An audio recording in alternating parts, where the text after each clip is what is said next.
Hello, thank you for joining me for Ireland Innovates. Considerations of ESG, in particular those around sustainability, are becoming an increasingly pivotal focus for many decision makers. So how much is this becoming a factor in where companies and institutions are choosing to invest? ESG considerations have certainly increased in the mindset of investors over the past number of years.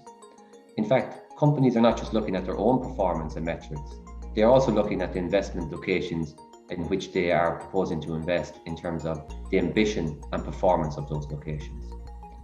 This is reflective in the fact that over the last 10 years, we have seen a greater alignment of investments to the UN Sustainable Goals.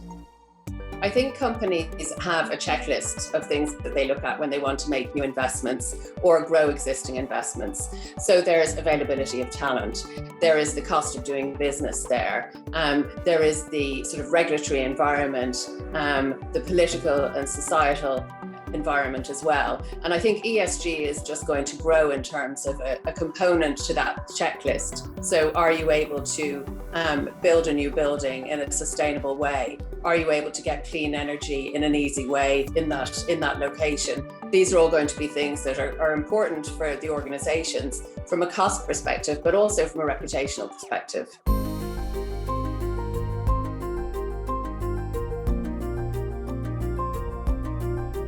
You don't have to invest to make money in oil when you could be investing in sustainable energy resources, which have higher levels of profitability and growth.